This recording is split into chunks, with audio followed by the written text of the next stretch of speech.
읽었던 이 본문 가지고 말세에 믿음을 보여주세요 라는 제목으로 말씀을 전하겠습니다. 예수님이 이 땅에 오셔서 하나님 나라에 대하여 선포하셨습니다. 우리가 지난번에 누가복음을 계속 묵상해 왔는데 특별히 누가복음에서도요, 예수님이 언제나 하나님 나라를 선포하셨다 그렇게 말해요. 누가복음 4장 43절에서도 예수님 우리 동네에 계세요 이렇게 부탁하는 사람들에게 내가 다른 동네에서도 하나님 나라 복음을 전하여야겠다, 내가 이 일을 위하여 보내심을 받았다, 주님 그렇게 말씀하셨어요. 누가복음 8장 1절도 보시면 예수님의 사역을 요약할 때 같이 한번 읽어볼까요? 누가복음 8장 1절 시작.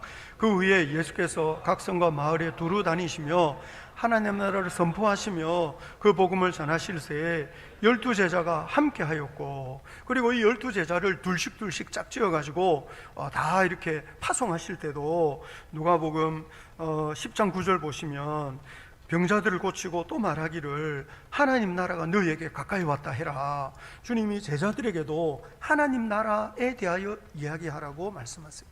그리고 예수님이 제자들뿐만 아니라 이렇게 병자들을 늘 고치시고 그런 표적과 기사를 행하셨는데, 그것은 예수님을 통해서 하나님의 나라가 펼쳐지고 있다고 하는 것을 보여주는 일종의 그 증거와 같았어요. 그런데 예수님이 선포하시는 하나님 나라하고 그 시대 사람들이 생각하는 하나님 나라가 조금 달랐어요. 누가복음 19장 11절 보시면 그 시대 사람들은요, 성경이 약속하는 메시아가 오기만 하면 하나님 나라가 당장에 나타날 줄로 생각한 거예요. 그 시대 사람들은 구약 성경이 메시아에 대한 약속을 하고 있는데, 그런 메시아가 이 세상에 오기만 하면 천지가 뒤집어지고 여튼 유대민족이 세상 가운데 왕이 될 거다, 뭐 이런 생각을 가지고 있었어요. 세례 요한도 비슷한 생각을 가지고 있었어요. 그래서 나보다 더 큰 이가 오신다, 예수님이다, 그러면서 저희 예수님이 세상 죄를 지고 간 하나님의 어린 양이다 이렇게 소개해놓고 나중에 보면 정말 예수님 당신이 맞습니까? 우리가 또 다른 분을 기다려야 됩니까? 이렇게 질문했던 이유는 세례요한조차도 예수님이 오시기, 메시아가 오시기만 하면 뭔가 세상이 뒤집어지는 놀라운 역사가 일어나리라고 생각했는데, 예수님의 사역이 어떻게 보면 좀 기대에 미치지 못하고 예수님의 사역이 좀 미적지근하고 예수님이 마치 세상을 뒤집어 엎어야 되는데 이게 잘 안 된 거예요. 그래서 오실 그분이 정말 예수님 당신 맞습니까? 우리가 다른 분을 기다려야 됩니까? 이렇게 질문했던 겁니다. 예수님이 하나님 나라에 대해서 선포하시면서 가르쳐 주신 아주 중요한 것 중에 하나가 뭐냐면요, 예수님을 통해서 하나님 나라가 이 땅에 펼쳐지기는 하지만 아직 완성이 되지 않은 거예요. 예수님을 통해서 하나님 나라가 이 땅 가운데 펼쳐지고 예수님을 통해서 이 하나님 나라가 이 땅 가운데 실현되고 있는데, 완성이 될 때까지는 기간이 있다는 거죠. 우리는 그 기간 속에 살고 있는 사람들이에요. 2000년 전에 예수님을 통해서 이 땅에 펼쳐지기 시작했는데 아직 완성되지 못한 그 하나님 나라 사이에 살고 있는 것이 우리들인 거죠.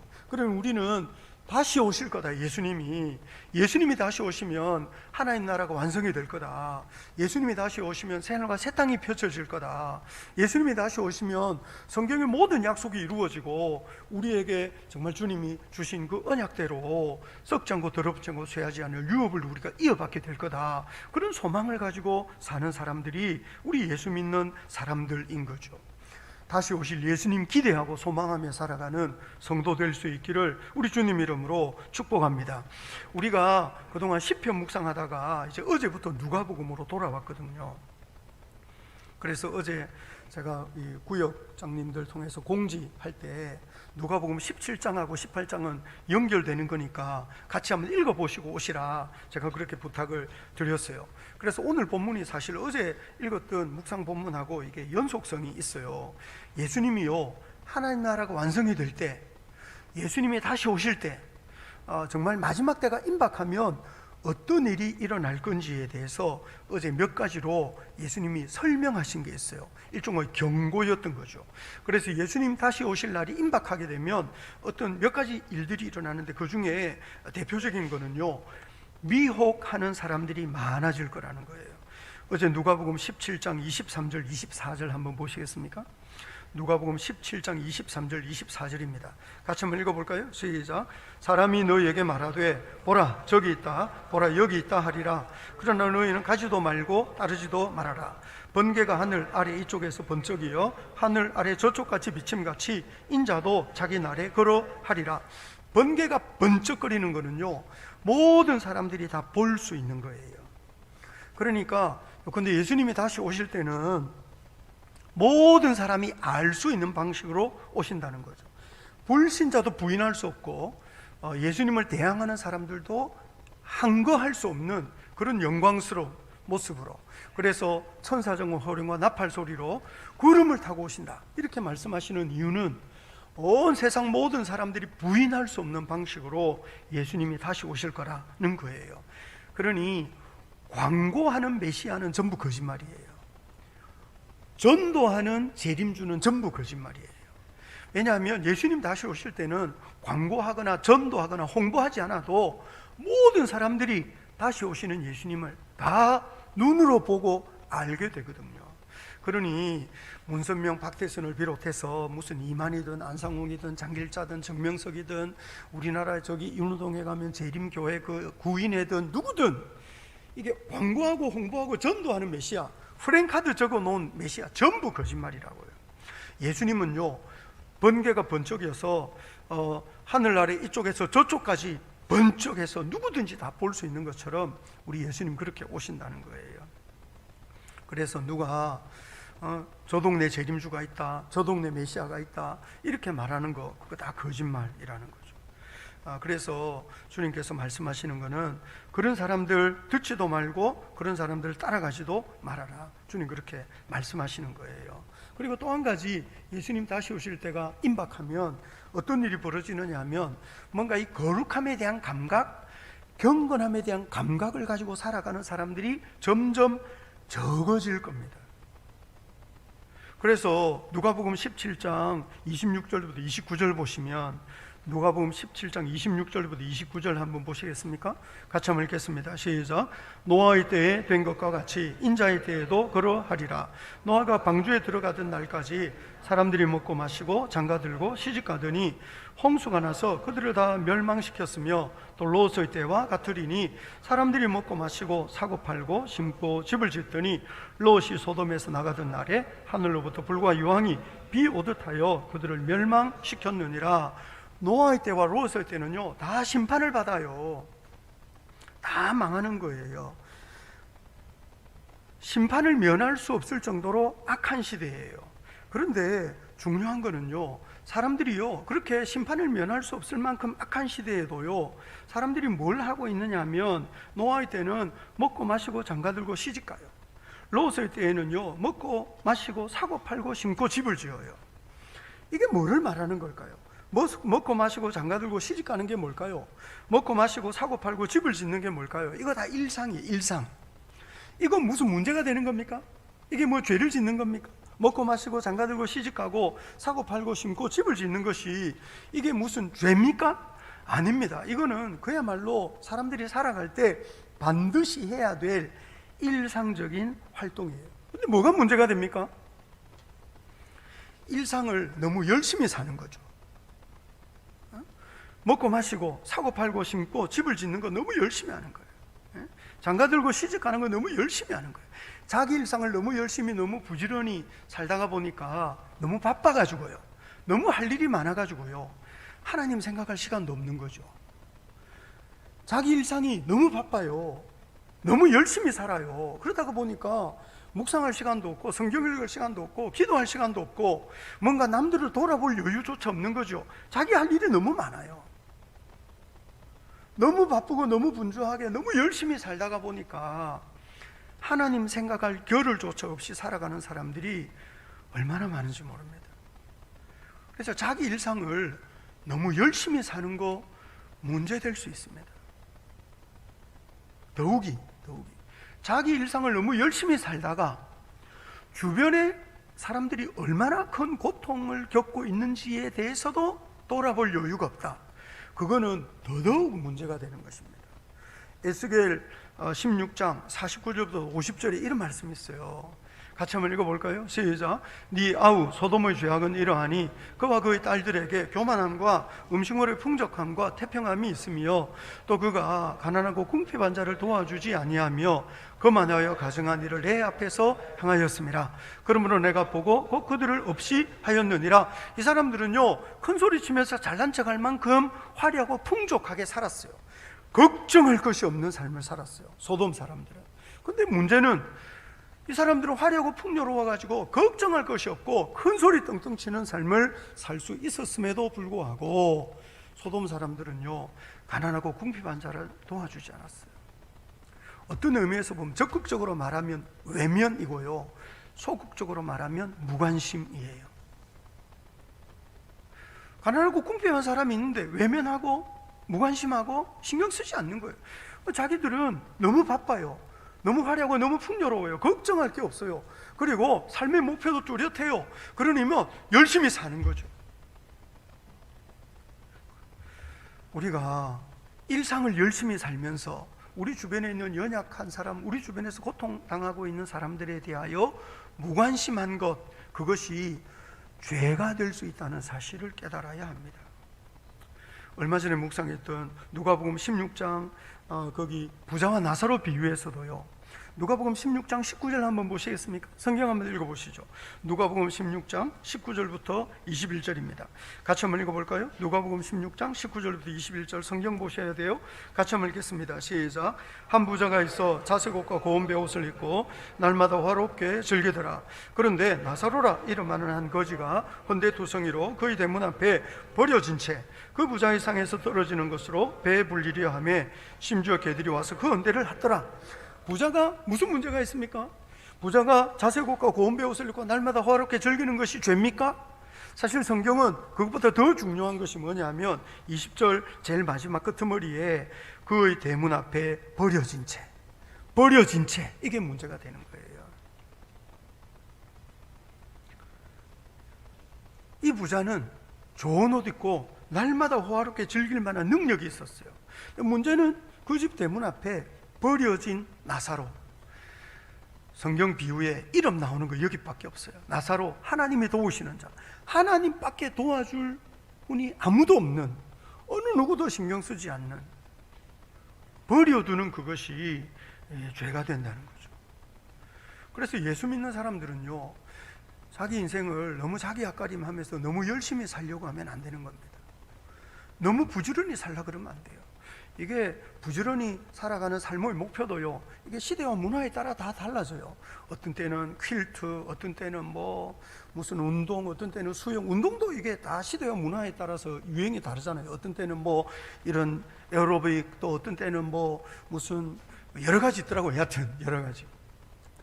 시대와 문화에 따라 할 일이 너무 많아요. 어떤 쓸모없는 자격증 따로 너무 많이 다녀가지고 자격증만 10개, 20개씩 있는 분들은 회개해야 돼요. 자격증 10개, 20개인데 가지고 그거를 봉사하고 이런 거를 하는 분이 별로 없더라고요. 오히려 그 자격증 따기 위해서 너무 열심히 학원 다니고 너무 열심히 공부하다가 보니까 정말 묵상할 시간도 없고 기도할 시간도 없는 거예요. 너무 열심히 살지 마세요. 말이 좀 이상합니다만, 너무 열심히 살다가 보니까 기도 잊어먹고 성경 읽을 시간도 없고, 너무 열심히 살다가 보니까 내 주변에 있는 사람들이 어떻게 사는지 돌아볼 여유도 없고, 너무 열심히 살다가 보니까 남을 돌보고 남을 챙길 수 있는 기회조차 없는 거죠. 자기 앞가림하기에 급급한 거예요. 자기 목표를 달성하려고 너무 부지런히 살다가 보니까, 여러분, 왜 사람이 걷다가 보면 들에 꽃도 보고, 걷다가 보면 이렇게 정말 목련이 피었구나, 개나리도 피었구나, 진달래도 피는구나. 그런데요, 사람들이 뛰면요 그거 못 봐요. 자동차 타고 가더라도 천천히 달리면 그래도 이 주변 보기라도 하는데, 속도를 막 과속을 하면 할수록 우리 시야가 점점 좁아지는 거죠.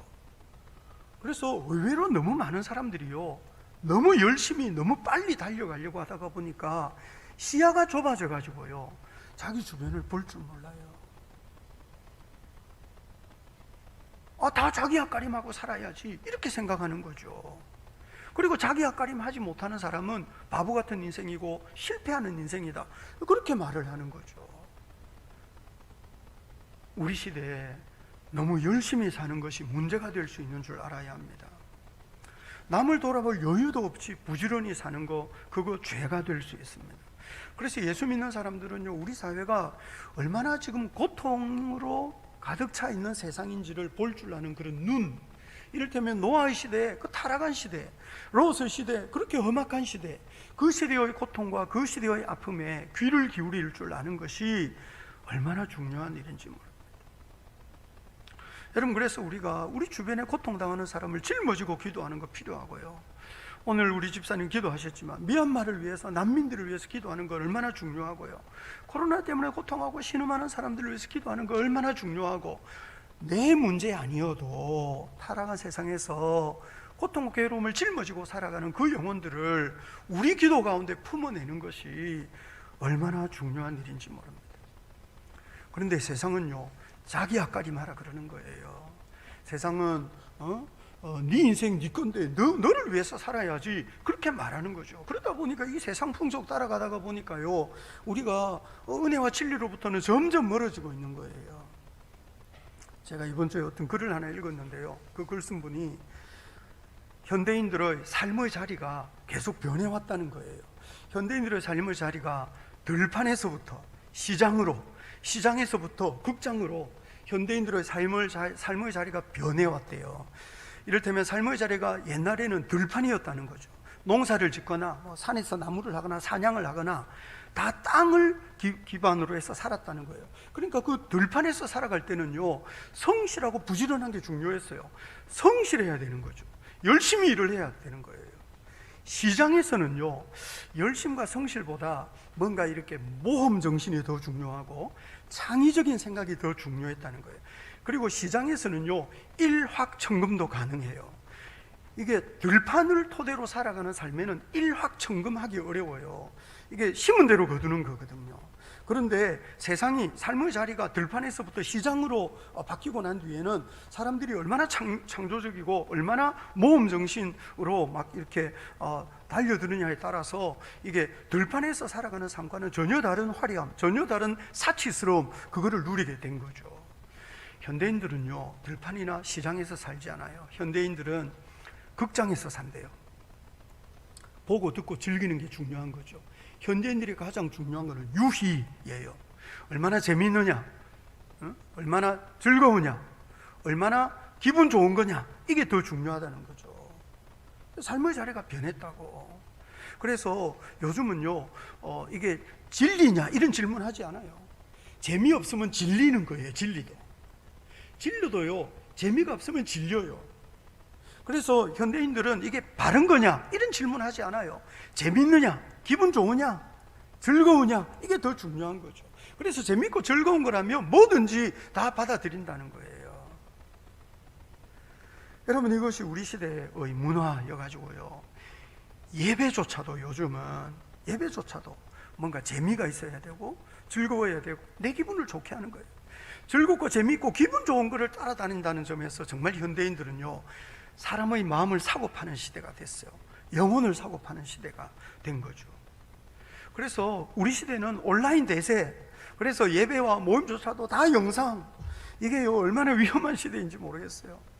물론 예배당이 모여도 예배당을 마치 극장에서 이렇게 극장 가는 것처럼 예배에 오는 분들이 있거든요. 그래서 코로나 전에도 예배당은 극장이 아니다, 제가 늘 이야기했지만, 여튼 예배당에 오면 이렇게 그냥 모여서 앞만 보고 가는 게 아니고 우리가 서로를 좀 돌아보고 서로 얼굴도 마주치고 그리고 기도 제목도 나누고 서로 등도 두드려주고, 이런 만남이 사실 교회에서 대단히 중요한 거예요. 근데 요즘 영상 시대에는요, 만남 자체가 다 차단이 돼요. 요즘은 우리는 만나지 않아도 예배 드릴 수 있어요. 영상 예배는 늘 위험하다는 생각이 들어요. 모이는 것이 능사는 아니라 손치더라도 우리가 텔레비전 앞에 앉아가지고 영상으로 진행되는 종교 행위를 시청한 것이 신앙이 되지 않도록 조심해야 됩니다. 그것이 우리 신앙생활의 전부가 되지 않도록 조심해야 됩니다. 생각해 보세요, 여러분. 예배를 시청하는 것이 우리 신앙생활의 전부가 된다면 우리는 어떤 무슨 드라마를 본다거나 아니면 무슨 스포츠 프로그램을 시청한다거나 하는 그런 어떤 영상을 소비하는 소비자로 그치게 될 겁니다. 우리는 더 이상 헌신이 필요 없는 신앙생활을 하게 될 겁니다. 연약함을 짊어질 필요가 없는 신앙생활을 하게 될 겁니다. 얼마나 즐겁고 쌈박하고 재미있게 설교하는 설교자들이 얼마나 많은지 모릅니다. 그래서 온라인에 제일 많은 것이 무슨 음란물이고요, 그 다음에 많은 것이 설교라 그러더라고요. 그러니 이게 거의 설교의 홍수, 우리는 거기서 다 고를 수 있습니다. 그런데 그렇게 영상을 시청하는 것으로 우리 신앙생활을 하게 될 경우에 우리의 영혼은 점점 메마르게 될 것이고, 뭔가 이 연약함을 짊어지고 씨름하는 기회조차 봉쇄될 것이기 때문에, 차단될 것이기 때문에, 여러분, 우리가 정말 은혜를 누리면서 십자가 앞에 무릎 꿇는 기회를 점점 잃어버리게 될 겁니다. 그래서 이 세상 풍조에 물든다는 것이요, 얼마나 위험한 것인지 우리가 깨달아야 합니다. 우리가 정신을 차려야 한다는 거죠. 여러분, 예수님이 다시 오실 때가 되면요, 이 타락한 세상의 부조리가 점점 심해질 것이기 때문에 우리 마음이 상할 일들이 많을 거예요. 오늘 본문 7절, 8절 한번 보시겠습니까? 누가복음 18장 7절, 8절입니다. 같이 한번 읽어볼까요? 시작. 하물며 하나님께서 그 밤낮 부르짖는 택하신 자들의 원한을 풀어주지 아니하시겠느냐? 그들에게 오래 참으시겠느냐? 내가 너에게 이르노니 속히 그 원한을 풀어주시리라. 그러나 인자가 올 때 세상에서 믿음을 보겠느냐? 하시니라. 원한에 대한 이야기가 오늘 본문 1절부터 8절까지 계속 나오는데요, 지난번에 우리가 시편 오랫동안 묵상할 때 시편에도요, 억울하고 원통한 일을 경험한 그런 원한을 가진 사람들의 이야기가 얼마나 많았는지 모릅니다. 시편이 그렇게 억울하고 원통한 일이 많은 거는요, 타락한 세상에서는요, 속상할 일이 많거든요. 속상할 일이 많아요. 우리는 인생을 살면서 속이 상할 때가 있습니다. 꿈이 깨어질 때도 있고요, 병이 들 때도 있고요, 주변 사람들과 갈등이 생길 때도 있고요, 하여튼 여러 가지 어려움 속에서 속상할 때가 많아요. 그런데 우리가 속상할 때 그 속상한 마음을 하나님 앞에서 어떻게 다스리고 어떻게 풀어낼 거냐 하는 것을 성경을 통해서 잘 배워야 돼요. 그렇지 않으면요, 속상해하다가 오늘 본문대로 하자면 낙심하게 될 수도 있습니다. 속이 상해서 낙심하는 거거든요. 마음이 상하는 거예요. 물론 주님은 상한 마음을 찾으시는 분이시죠. 그래서 시편 51편 17절도 보시면 같이 한번 읽어볼까요? 시작. 하나님께서 구하시는 제사는 상한 심령이라. 하나님이여 상하고 통회하는 마음을 주께서 멸시하지 않으. 주님은 상한 심령을 찾으세요. 마음이 깨어지고 상처 입은 속상한 영혼을 오히려 주님이 품어주신다는 거거든요. 그러니까 우리가 속이 상할 수 있고 우리 마음이 깨어질 수 있는데, 그 깨어진 마음, 속상한 심령을 가지고 하나님 앞에 나가는 것이 얼마나 중요한지 모릅니다. 시편은 그런 속상한 마음을 가지고 하나님 앞에 나아가서 기도하고 찬송하고 눈물을 흘린 사람들의 고백이었어요. 그런데요, 중요한 거는요, 우리가 예수님 다시 오실 때가 될수록, 가까워질수록, 말세가 될수록 타락한 세상에는 속상할 일이 점점 더 많아질 거라는 거예요. 사람들이요, 예수 믿고 신앙생활 하면서요, 속 안 상하려고 신앙생활 하는 분들이 있습니다. 무당은, 점쟁이는 속상하지 않을 수 있는 길을 가르쳐줘요. 무당은요, 점쟁이는, 우상신앙은 어려움을 면하고 복받을 길을 가르쳐준다고요. 그런데 예수 믿는 사람은요, 주님이 우리에게 가르쳐 주시는 것이 세상은 타락한 세상이고, 너뿐 아니라 세상을 사는 모든 사람들은 타락한 죄인이라는 거예요. 연약한 본성을 가지고 있어요. 타락한 세상에서 연약한 본성을 가지고 있는 사람들끼리 사는데 어떻게 속상하지 않고 살 수 있겠어요? 성경은 속상하지 않는 길을 가르쳐 주는 것이 아니고 상한 심령을 어떻게 다룰 수 있을지를 가르쳐 주는 거예요. 성경은 재난을 면하고 복받을 길을 가르쳐 주시는 것이 아니고 재난 속에서도 어떻게 승리할 수 있는지를 가르쳐 주신다고요. 성경은 어려움 당하지 않는 길을 가르쳐 주는 것이 아니고 어려움 속에서 어떻게 무너지지 않고 오히려 그 어려움을 짊어지고 내 코가 석잔데도 불구하고 남의 어려움까지도 짊어지고 살아갈 수 있는지를 가르쳐 주는 것이 성경이라고요. 성경은 어려움을 면하는 길을 가르쳐 주는 것이 아니고 어려움 속에서 무너지지 않고 승리할 수 있는 길을 가르쳐 줘요. 예수님의 말씀을 어제 오늘 묵상해도요, 예수님 오실 때가 가까워질수록 세상에는 부조리한 일이 더 많고 불의한 일이 더 많아서 속상하고 억울하고 원통한 순간을 경험할 때가 많을 거라고 주님이 말씀하세요. 그리고 오늘 본문도 6절부터 보시면 불의한 재판장에 대한 이야기가 있어요. 6절부터는 그 1절부터 8절까지는 불의한 재판장에 대한 이야기인데 오늘 본문 9절부터 14절까지는요 바리새인과 세리에 대한 이야기예요. 바리새인과 세리를 보세요. 바리새인은요 잘난 척하는 사람이에요. 바리새인은요 자기를 의롭다고 믿는 사람이에요. 오늘 본문 여러분 거기 9절 한번 보시겠습니까? 9절 같이 한번 읽어볼까요? 시작. 또 자기를 의롭다고 믿고 다른 사람을 멸시하는 자들에게 이 비유로 말씀하시되, 두 사람이 기도하러 성전에 올라갔는데요, 하나는 바리새인 하나는 세리예요. 그런데 11절부터 보시면 바리새인은 서서 따로, 왜냐하면 이 사람은 VIP였거든요. 이 사람이요 자기가 얼마나 대단한 사람인지를 하나님 앞에 막 떠버리는데요, 자기 자랑하는데 29개 단어를 써요. 헬라어로 읽어보면 이게 29개 단어예요. 반면에 세리는요 자기 주제를 알아요. 이 사람은 자기가 얼마나 하나님 앞에서나 사람 앞에 설 수 없는 죄인인지 알아요.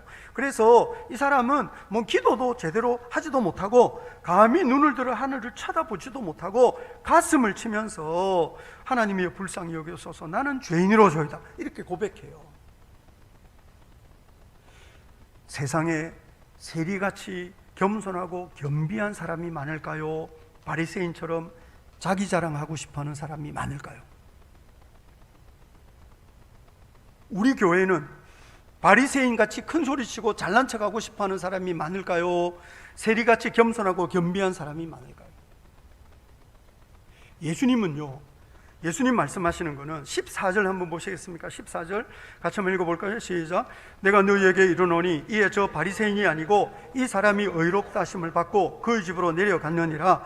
무릇 자기를 높이는 자는 낮아지고 자기를 낮추는 자는 높아지리라 하시니라. 예수님은 저 바리새인 같은 사람 말고 이 세리같이 겸손하고 겸비한 사람을 하나님이 받으시는 거야. 그러니까 하나님 앞에서 큰 소리치고 잘난 척하려고 그러면 안 되고 은혜를 의지할 줄 아는 겸손한 심령이 되어야 하는 거야 하는 것이 오늘 비유의 결론이에요. 그런데 중요한 거는요, 교회 안에는 세리같이 은혜를 의지하는 사람이 많을까요? 바리새인처럼 잘난 척하고 싶어하는 사람이 많을까요? 교회 안에 바리새인 같은 사람이 더 많습니다. 당연히 교회 안에. 더욱이 타락한 시대 교회가 병들면요, 진실하고 정직한 하나님의 사람보다 자기 포장하기 좋아하고 큰 소리치기 좋아하고 그러면서 늘 자기하고 남을 비교하면서 이렇게 막 나서고 싶어하는 사람이 교회 안에 더 많다고요. 그러니 교회가 병이 드는 거예요. 오늘날 교회가 타락했다고 말하는 이유가 뭘까요? 오늘날 교회가 정말 이런 세리처럼 겸손하고 겸비하게 주님 앞에 무릎 꿇는 사람이 많다면 교회가 병들 일이 어디 있겠어요? 교회가 타락하고 병드는 이유는요, 바리새인 같은 사람이 점점 많아지기 때문입니다. 예수님 다시 오실 때가 가까워지면 가까워질수록 교회 안에는 바리새인 같은 사람이 더 많아질 거예요. 겉과 속이 다른 사람들이. 얼마나 속이 상하는 일이겠어요? 교회 생활 재미있게 하기 쉽지 않습니다. 왜냐하면 교회 오면 실망스러운 일이 너무 많거든요. 저 사람은 아니겠지, 저분은 아니겠지 그랬는데 어느 순간 그분이 뒤통수 치고 어느 순간 그분이 실망시키는 일들을 우리가 자주 경험하게 될 가능성이 있습니다. 바리새인의 특징은요, 큰 소리는 쳐요, 잘난 척은 해요. 그런데 보면 속이 뻔히 들여다 보이는 거죠. 그러니 큰 소리 치고 잘난 척하는 것을 무시할 수는 없는데요, 존경하기는 쉽지 않은 거예요. 그래서 우리가 다 그렇군요 대접은 해주는데요, 존경하거나 사랑하거나 순복하거나 이게 잘 안 돼요. 왜냐하면 성숙하지 못하거든요. 다 알아요.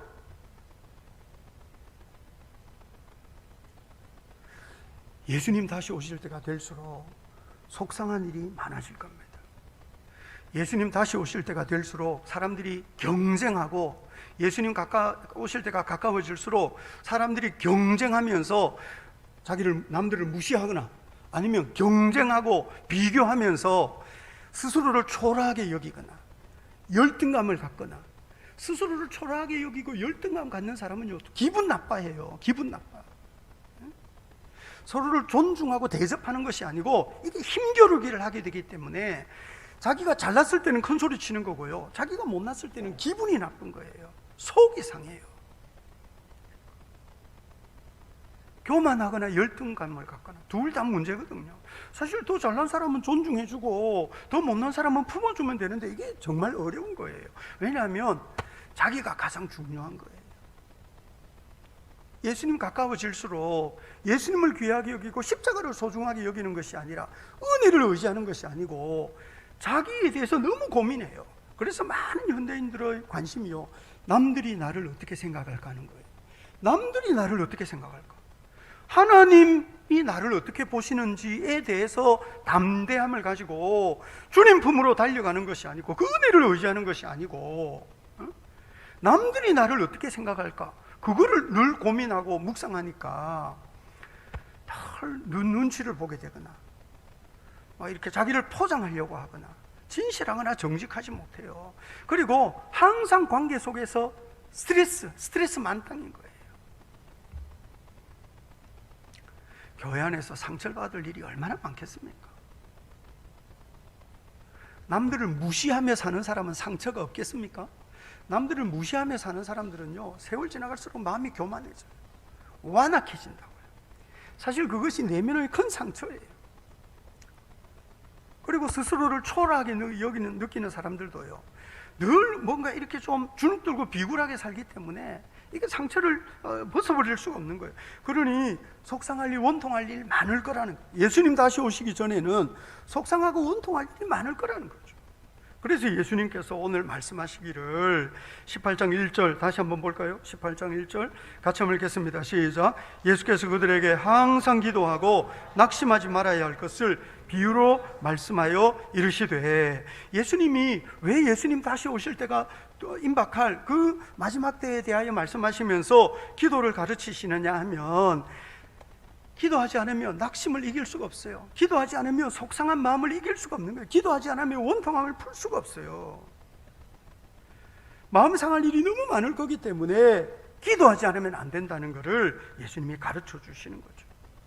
그런데 이 비유 속에서요, 불의한 재판장과 우리 주님의 큰 차이가 있어요. 불의한 재판장은요, 하나님을 두려워하지 않아요. 사람을 무시해요.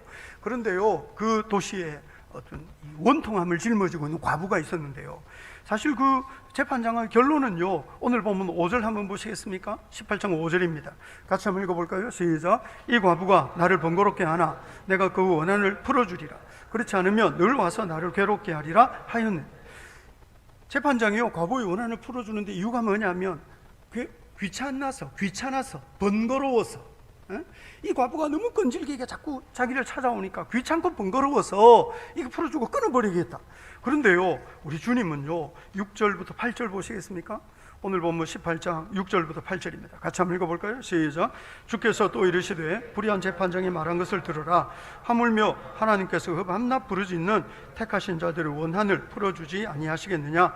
그들에게 오래 참으시겠느냐? 내가 너희에게 이르노니 속히 그 원한을 풀어주시리라. 불의한 재판장은 귀찮아서 이 과부의 원한을 풀어주었는데, 우리 하나님은 아니라는 거죠. 우리 하나님은 그런 불의한 재판장과 다르다는 거예요. 오래 참지 않으시고 속히 그 원한을 풀어주시는 분이 우리 주님이시라는 거죠. 그런데 문제는요, 이 비유에서 예수님이요, 얼마나 씁쓸하게 말씀하시는지 모릅니다. 그래서 8절 하반절을 보시면, 그러나 인자가 올 때에 세상에서 믿음을 보겠느냐 하시니라. 사실 이게 절 구분이 되는 게 더 좋아요. 그래서 8절 상반절 속히 그 원한을 풀어주시리라 까지가 8절이고, 사실 절 구분이 되면 더 좋은데 어떻게 이게 연결되어 있는데요, 사실 이 첫 번째 나오는 불의한 재판장 비유의 결론은요, 8절 하반절이에요. 그러나 인자가 올 때에 세상에서 믿음을 보겠느냐. 이 믿음은 어떤 믿음일까요? 이 믿음은 예수 믿는 믿음 아니에요. 이 믿음은 예수 믿는 믿음을 뛰어넘어서 이 믿음은 우리 하나님의 기대에 부응하는, 우리 주님은 마지막 때가 되면 너 속상할 일이 너무 많을 거야. 마지막 때가 되면 너 억울하고 원통한 일이 너무 많을 거야. 마지막 때가 되면 너 기도하지 않고는 버티기 힘들 거야. 이렇게 말씀하시면서 예수님은 세상의 고통과 아픔을 짊어지고 밤낮 부르짖는 사람을 만나고 싶은 거죠. 그런데 사람들이요, 원한을 짊어지고 하나님께 나오지 않아요. 세상에서 원한이 별로 쌓이지도 않아요.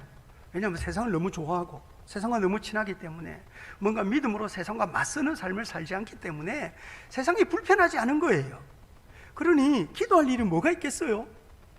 우리 주님이 씁쓸하게 말씀하시는 이유는, 인자가 올 때 세상에서 믿음을 보겠느냐, 믿음으로 살면, 정말 주님께 소망 두고 살면, 세상을 불의에 대항하며 살면, 남의 고통과 아픔을 짊어지고 살면 기도하지 않고는 버틸 수 없을 거야. 그런데 내가 그렇게 기도하며 주님 기다리는 사람을 몇 명이나 볼 수 있을까?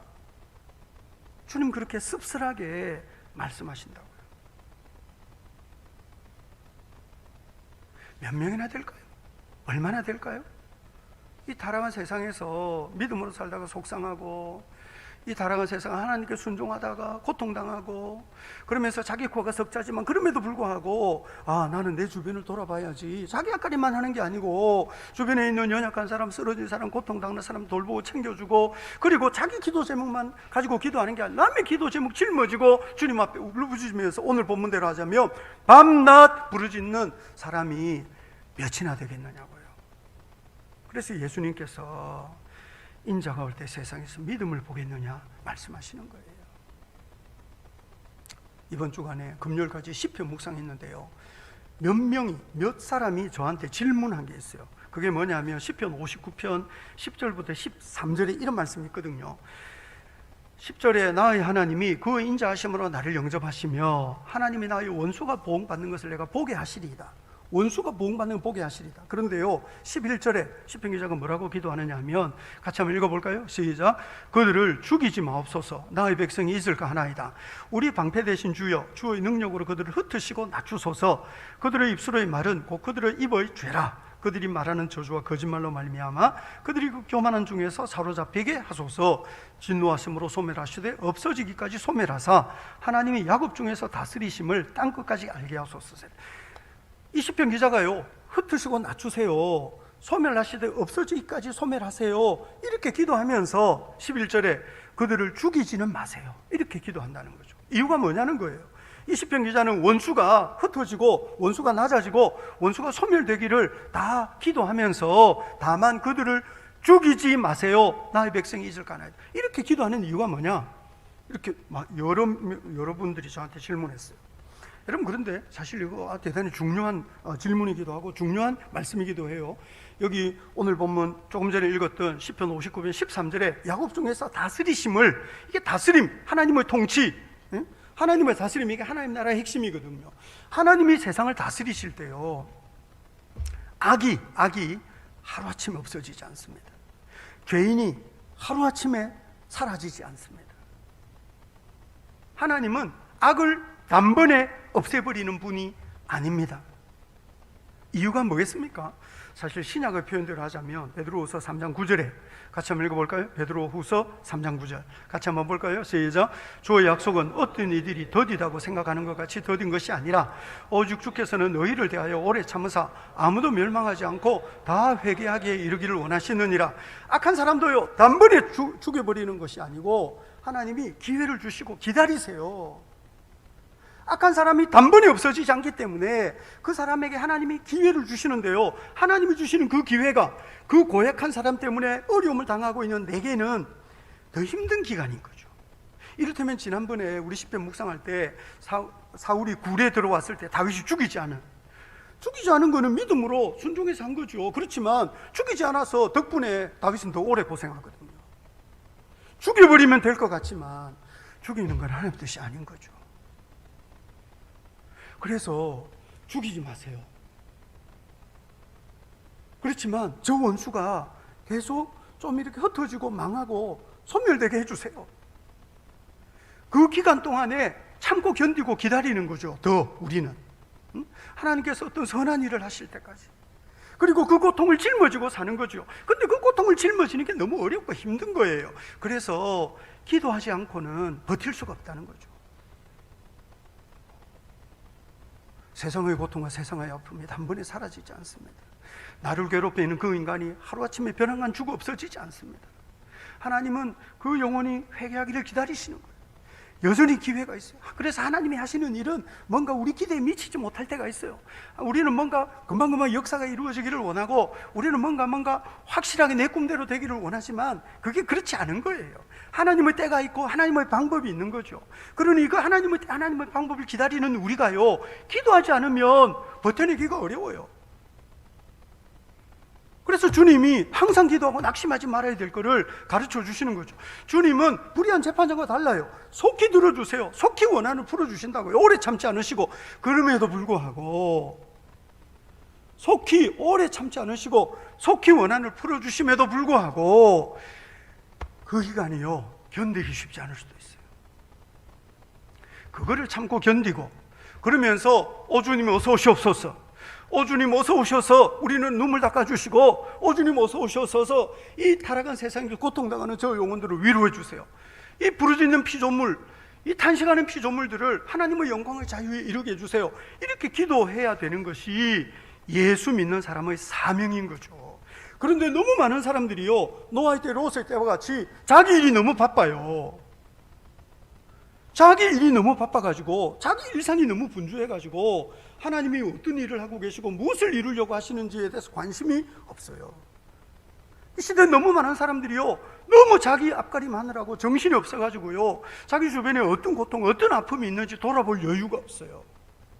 우리 시대 사람들이요, 너무 먹고 마시고 시집가고 장가가는 일이 바쁘고 심고 거두는 일, 집 짓는 일이 너무 바빠가지고요, 자기 해야 될 일이 너무 많은 거예요. 남을 돌아볼 여유가 없어요. 기도할 제목도 없어요. 왜냐하면 자기 목표는 눈에 보이듯이 명확하고 자기가 노력만 하면 그 목표를 이룰 수 있다고 생각하거든요. 하나님의 도우심이 필요 없어요. 가진 게 너무 많아요. 사실상 그렇게 열심히 사는 이유는 인생을 즐기기 위한 거죠. 인생을 즐기기 위해서 너무 부지런하고 너무 열심히 사는 거예요. 충분히 성공적이에요. 그래서 뭔가 이루는 게 많아요. 누리는 게 많아요. 문제는 하나님께로부터 점점 멀어지고 있다는 거죠. 주님의 마음을 헤아릴 줄 몰라요.